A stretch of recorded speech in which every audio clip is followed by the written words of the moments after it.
So the deck is going to be exposed underneath. Okay? Underneath the floor frame between the posts, there's going to be nothing. So we're going to apply some skirting to that deck. Okay. And just real quick, when we built our foundation, we had a full concrete perimeter all the way around the house. Okay, that closed up the underside of the house. If you have an old house with a post and pier foundation, similar to the way we're building this deck, you would have a similar problem where you would have to close up the perimeter of that house with the skirting. So skirting is a very common thing that you're going to have to do with decks because we don't want like raccoons getting under there or something. Okay, so we could do a couple different ways. I like to use 1x6 installed vertically around the perimeter. Some people like the way this lattice looks, stuff like that, lots of airflow, it kind of looks nice. You can have some like jasmine climbing up that or something. But at any rate, we're going to need to build a frame between those 4x4 posts. Easiest thing to do is get some pressure treated 2x4s, install them this way or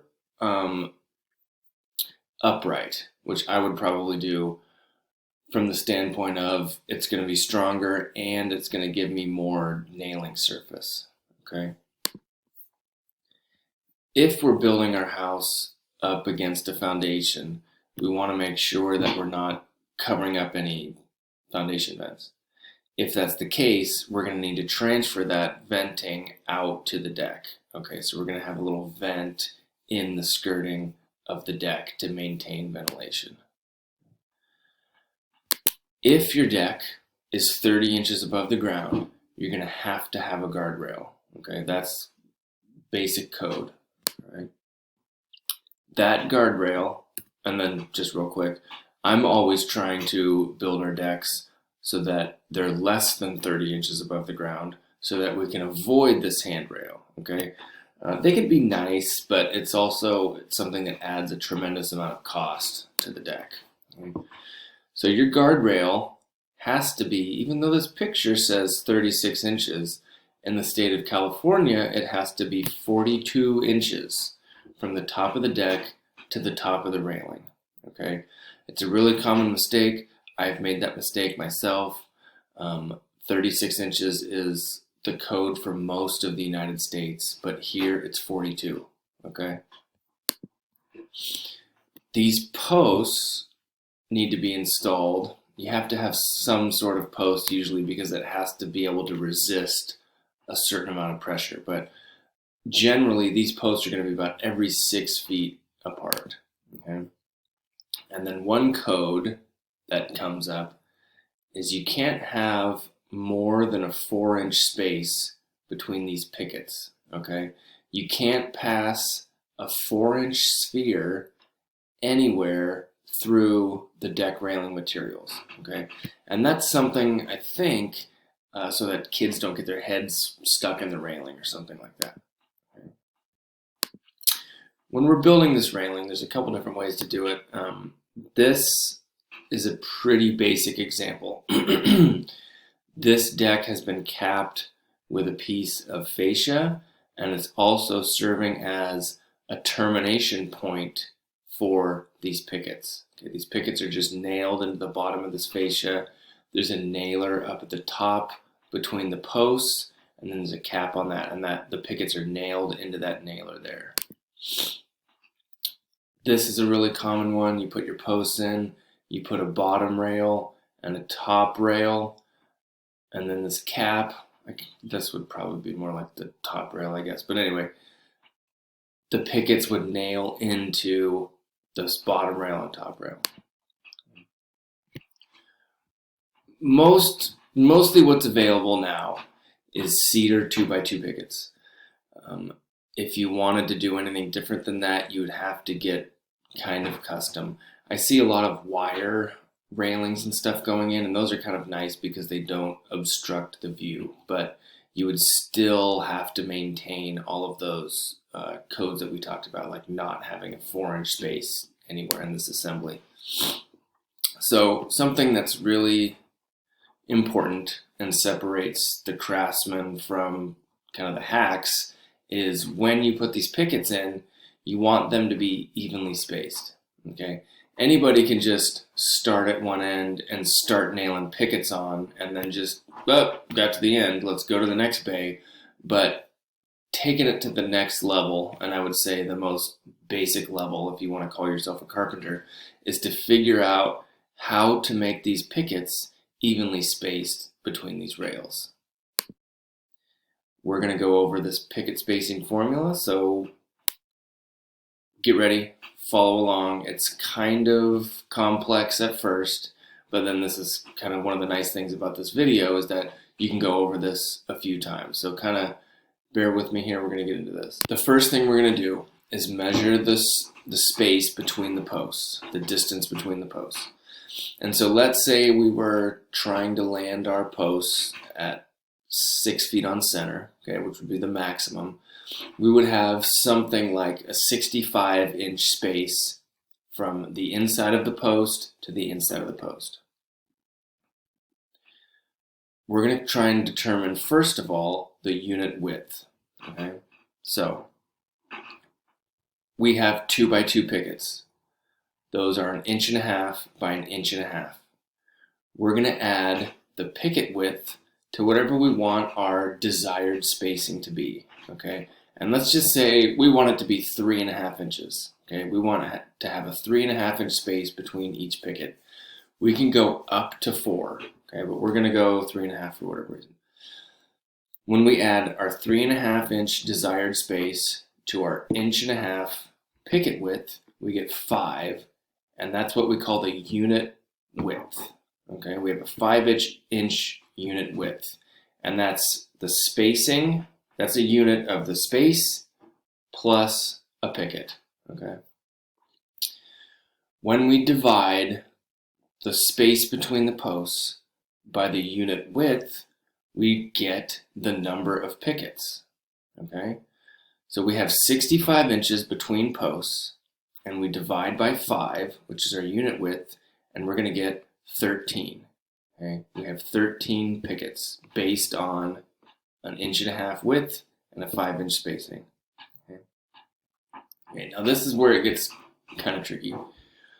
We want to figure out, it's still probably not even, it's probably not exactly divisible by that. We're just kind of making up numbers at this point, but we know we want 13 pickets, okay?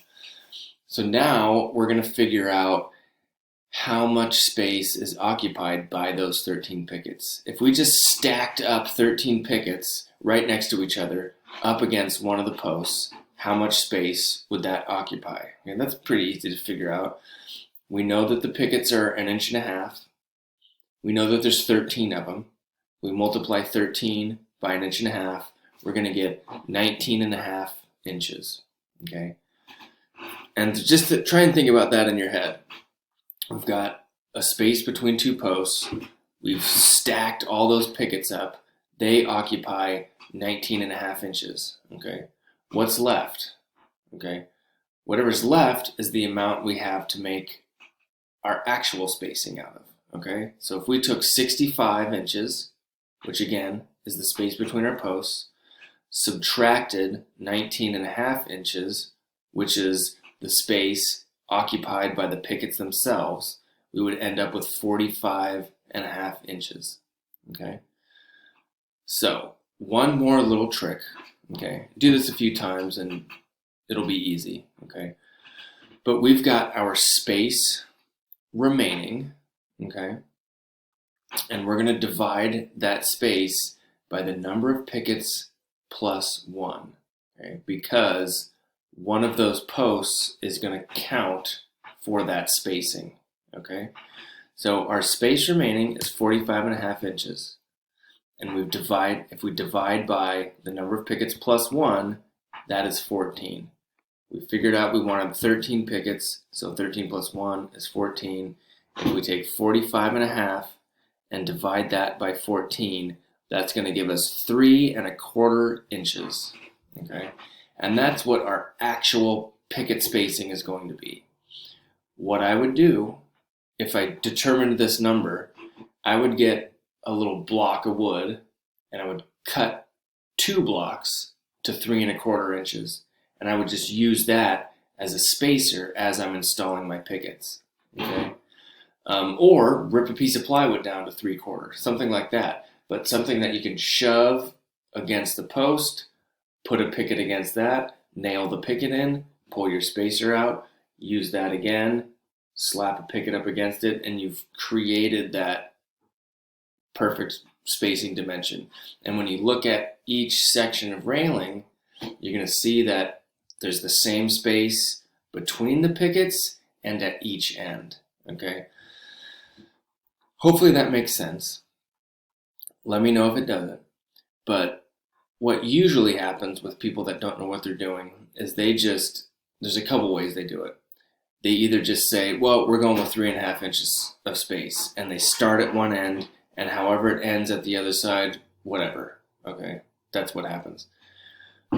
Another way to do this is to measure to the center of that bay and then just go in both directions. Okay, that's kind of symmetrical. You end up with, similar spacing between the pickets, but then you have a special bay at each end. Okay, it's just however it works out at the end. Okay, and then probably the worst way to do it is to just start at one end and work your way to the end, and however it ends, whatever. But try and do this, what I've talked to you about.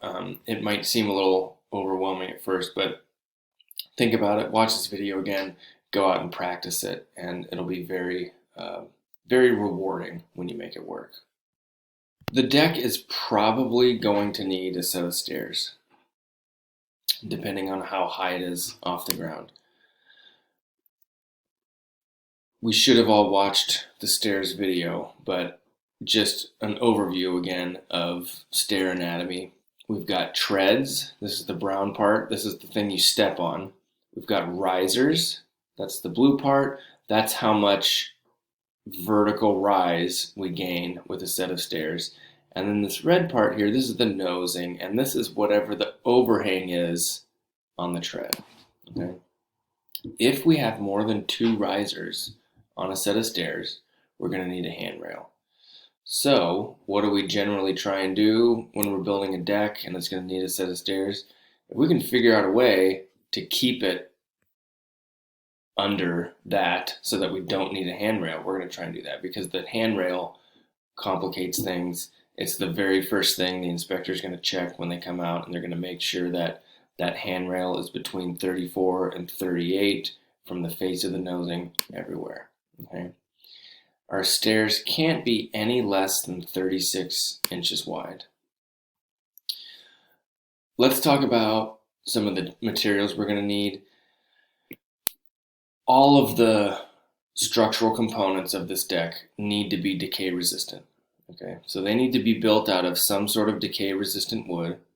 Our most obvious choice is pressure treated. Okay, joists, girders, posts, always going to be pressure treated lumber. When we talk about the actual finished components of the deck, like the decking, skirting, hand railing, stuff like that, that's going to be something a little more pleasing to the eye, like redwood or cedar. Ipe is really hot right now. We'll talk about that a little bit. And Trex, which is a brand, but it's the most familiar brand to people, and it's a composite deck material. So we'll talk about that. And again, just a reminder, all of those fasteners that we use need to be corrosion resistant. Either galvanized nails, stainless, or aluminum are going to be the most common choices. Most people are going to use hot dip galvanized nails or some sort of corrosion resistant screw. So I want to talk a little bit about redwood, just because we haven't had too much of a chance, and I really like redwood and it grows around here. So redwood was kind of synonymous with decking. Okay, it's highly resistant to decay. It's very beautiful. Unfortunately, it's only one of 3 sequoia species left, and the coastal redwood, the one that we have, is called Sequoia sempervirens. All of those sequoia species are endangered.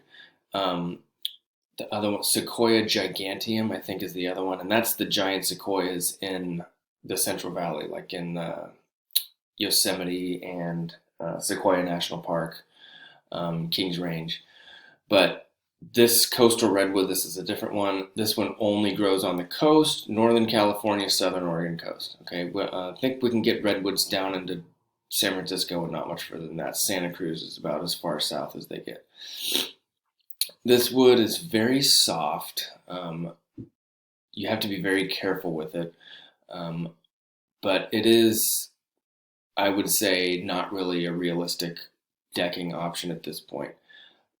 From the standpoint of it's really expensive, and the cedar that we have available to us is probably superior.